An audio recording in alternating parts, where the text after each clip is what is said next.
Assalamualaikum warahmatullahi wabarakatuh. Alhamdulillah wassalatu wassalamu ala Rasulillah wa ala alihi wa ashabihi wa man wala ma ba'd. Baik anak-anak sekalian, pada hari ini kita akan belajar akidah akhlak ya. Babnya tentang adab bertamu. Nah, tujuan pembelajaran hari ini itu ada 4 ya anak-anak. Yang pertama, siswa mampu memahami pengertian adab bertamu menurut syariat Islam. Kemudian yang kedua, siswa mampu menyebutkan adab bertamu itu apa aja ya. Nanti adab bertamu itu dibagi menjadi 2, ada adab sebagai tamu dan adab sebagai tuan rumah ya. Tamunya harus berperilaku seperti apa, kemudian tuan rumahnya juga seperti apa. Kemudian yang ketiga, siswa mampu menjelaskan hikmah dan manfaat menerapkan adab bertamu. Tiga dulu ya. Siswa mampu menjelaskan hikmah dan manfaat menerapkan adab bertamu. Yang keempat, yang terakhir, siswa mampu mempraktekkan adab bertamu dalam kehidupan sehari-hari. Adab bertamu, menurut istilah itu, bertamu merupakan kegiatan mengunjungi rumah sahabat, kerabat, ataupun orang lain dengan tujuan untuk menjalin persaudaraan ataupun untuk suatu keperluan lain dalam rangka menciptakan kebersamaan dan kemaslahatan bersama. Nah, ini kalau kita analisis ya, jadi ada 3 bagian ya. Yang pertama, bertamu itu mengunjungi. Oke. Mengunjungi, tujuannya apa tadi?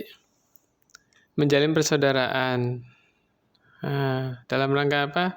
Supaya menciptakan kebersamaan dan kemaslahatan bersama. Yang dikunjungi siapa? Rumah sahabat, kerabat, ataupun orang lain ya, tetangga gitu. Insya Allah ngerti ya, Nana ya? Coba diulangi. Menurut istilah, adab bertamu ya, bertamu merupakan kegiatan mengunjungi rumah sahabat, kerabat, atau orang lain. Tujuannya untuk menjalin persaudaraan ataupun keperluan yang lain ya, dalam rangka menciptakan kebersamaan dan kemaslahatan bersama. Nah, kita masuk ke adab-adab bertamu nih. Yang pertama, mengucapkan salam. Ya, biasa salam assalamualaikum, itu yang paling pendek ya. Biasanya sih kalau bertamu salamnya gitu dong ya, jarang yang salamnya assalamualaikum warahmatullahi wabarakatuh, itu kayak ceramah ya. Salam biasa aja ya. Kemudian minta izin ini bisa bertanya ada orang atau tidak di rumah gitu ya, atau ngetuk biasanya. Nah, adabnya setelah kita mengetuk pintu orang yang akan kita kunjungi tadi, habis itu kita berdirinya membelakangi pintu ya, anak-anak ya. Coba diperhatikan ya. Jadi setelah ngetuk, kita membelakangi pintu, jangan menghadap pintu. Khawatir yang punya rumah buru-buru, belum sempat membenerin kerudungnya dan yang lain-lain gitu ya. Kita menghadap sana, jadi membelakangi rumahnya ya. Kemudian kalau kita bertamu ini nginep, maka tidak boleh lebih dari 3 hari ya. Akan merasa keberatan nanti orang yang kita kunjunginya ya. Tidak boleh lebih dari 3 hari. Kemudian yang berikutnya, ada bertamu itu kembali pulang ketika tuan rumah tidak mengizinkan masuk. Nah, ini termasuk nih kalau kita salam ya 3 kali tidak ada jawaban, kita ngetuk nggak ada, itu kita pulang. Jangan ditungguin sampai sore. Walaupun di situ ada sandalnya misalnya ya. Karena apa? Bisa jadi orang yang ada di rumah tapi sedang tidak siap menerima tamu. Mungkin ada keperluan yang lain ya. Nggak boleh maksa kita. Insya Allah paham ya anak-anak ya. Jadi walaupun orangnya ada di rumah, nggak mesti harus nerima kita sebagai tamu. Enggak. Kadang-kadang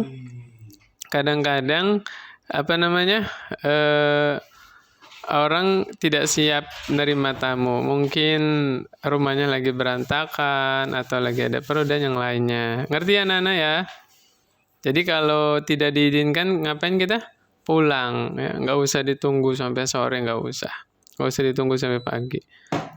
Kemudian berikutnya, kalau kita diizinkan masuk, duduk yang sopan, matanya itu dijaga. Jangan melihat ke seluruh ruangan, terus lihat-lihatnya itu dengan pandangan kecurigaan, ya, penuh. Nggak boleh ya. Ya santai. Pokoknya sewajarnya aja lah. Nanya sewajarnya, basa-basi nggak masalah ya.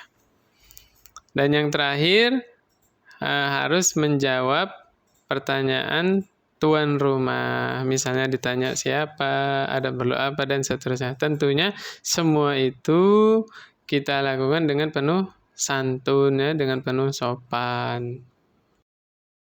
Kita belajar tentang adab penerima tamu, ya. Kalau tadi kan yang bertamunya nih, sekarang kita belajar yang menerima tamu, ya, tuan rumah ya.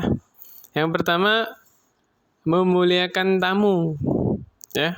Kata Nabi sallallahu alaihi wasallam, "Man kana yu'minu billahi wal yawmil akhir falyukrim dhaifah." Siapa yang beriman kepada Allah dan hari akhir, hendaknya dia memuliakan tamu, ya. Berarti memuliakan tamu ini masuk bagian dari iman. Ya, kalau kita imannya sempurna, pasti kita akan memuliakan tamu. Jangan sampai kita mempermalukan tamu kita ya. Mungkin sebagian orang yang supel, ya, care, ya, bercanda, suka bercanda. Boleh bercanda dengan tamu, tapi jangan merendahkan, jangan menghina, nggak boleh mempermalukan tamunya ya. Kemudian yang kedua, kalau kita mau menyiapkan makanan, ya, masak, jangan nunggu tamunya datang ya.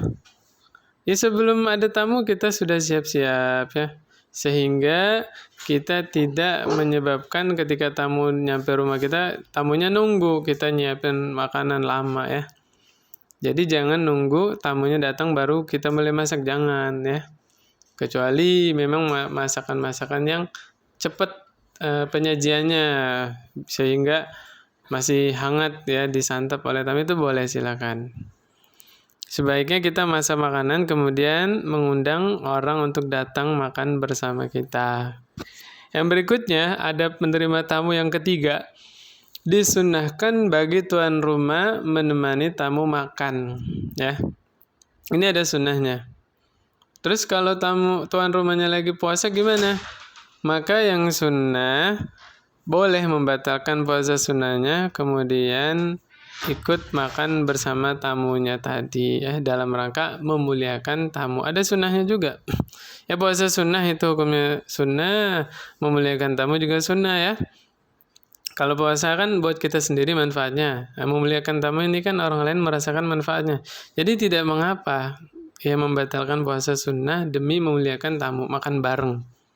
Kita juga kan kalau bertamu pasti lebih leluasa atau lebih enaknya kan ditemenin sama tuan rumahnya ya, makan bareng ya. Kalau kita makan sendiri kan nggak enak. Kemudian hak seorang tamu untuk dilayani selama 3 hari ya. Ada sunnahnya ini, ada syariatnya. Selama 3 hari kita melayani tamu, ya, tentunya pelayanan yang masih di dalam koridor ya. Di dalam batasan-batasan syariat. Selama itu tuan rumah dianjurkan menghormati dan melayani tamu dengan sebaik-baiknya yang sesuai syariat ya. Yang kelima ya, jangan sekali-kali menyusahkan tamu ya. Disunahkan melayani keinginan tamu. Ya maksudnya begini loh. Ada tamu nih main ke rumah kita. Terus kita mau ganti lampu misalnya atau gimana. Ya nggak boleh kita nyuruh-nyuruh tamu minta gotongan tangga segala macam, jangan ya. Itu menyusahkan tamu, itu namanya, nggak boleh. Tamu itu kita muliakan. Kemudian yang terakhir ya, yang keenam, bila tamu akan pulang ada sunnahnya kita mengantarkannya minimal sampai pintu ya. Kalau kita nggak kerepotan ya kita antar sampai jalan, sampai tamunya masuk mobil, nggak masalah ya. Begitu ya anak-anak ya, udah paham belum? Kalau belum paham bisa diputar lagi ininya, videonya ya. Oke, kita ke bab yang yang berikutnya ya, poin yang berikutnya. Poin berikutnya adalah waktu bertamu ya. Bertamu itu kan niatnya silaturahim. Akhirnya nanti jadi ibadah ya, dapat banyak manfaat. Nah, jangan sampai kita bertamu tapi malah merugikan tuan rumahnya ya, sehingga tidak menjadi indah nanti kunjungan kita ya.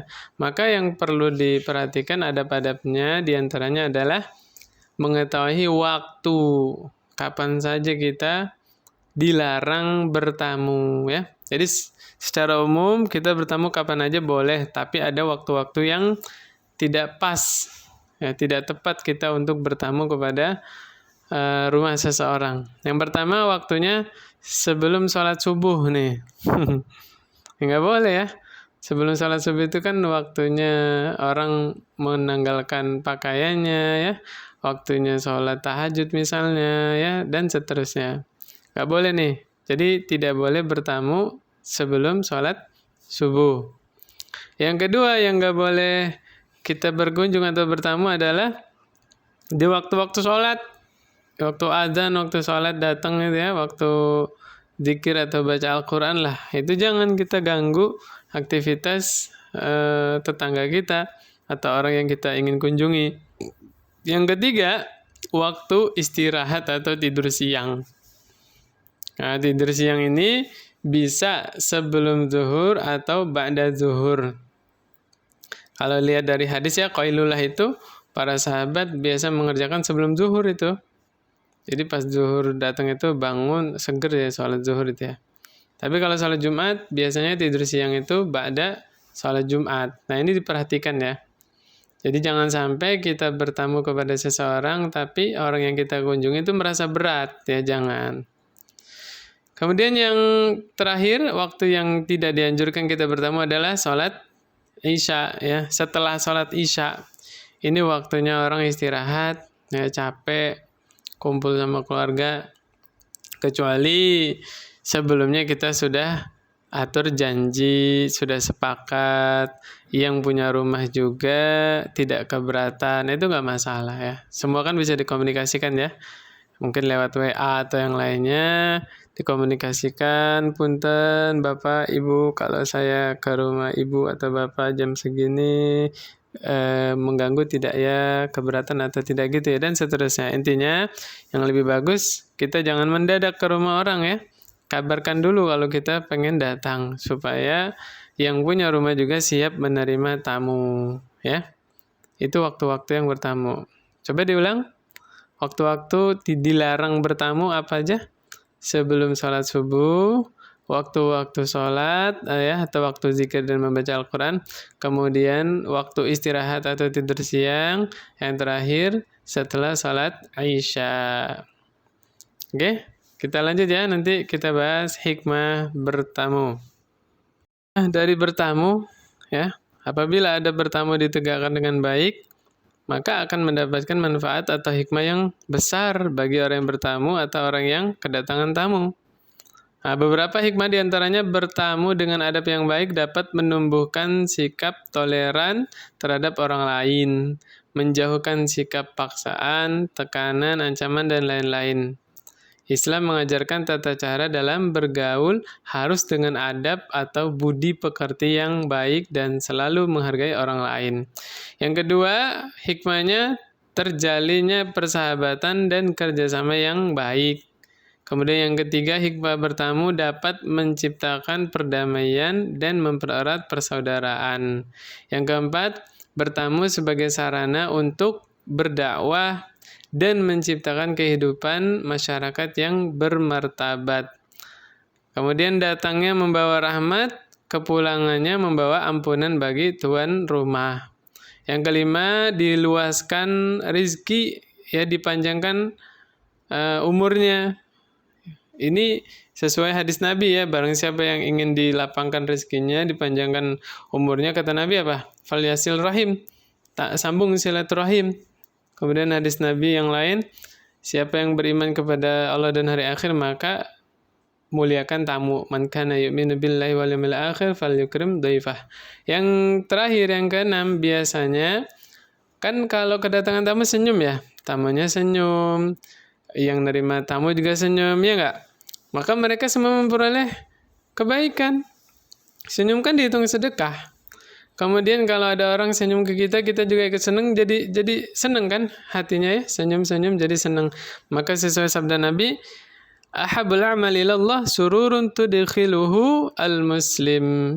Amalan yang paling Allah cintai adalah memasukkan kegembiraan ke dalam hati saudara muslim ya. Jadi bertamu kalau sesuai adab-adab Islam bisa membuahkan pahala, bisa bernilai ibadah.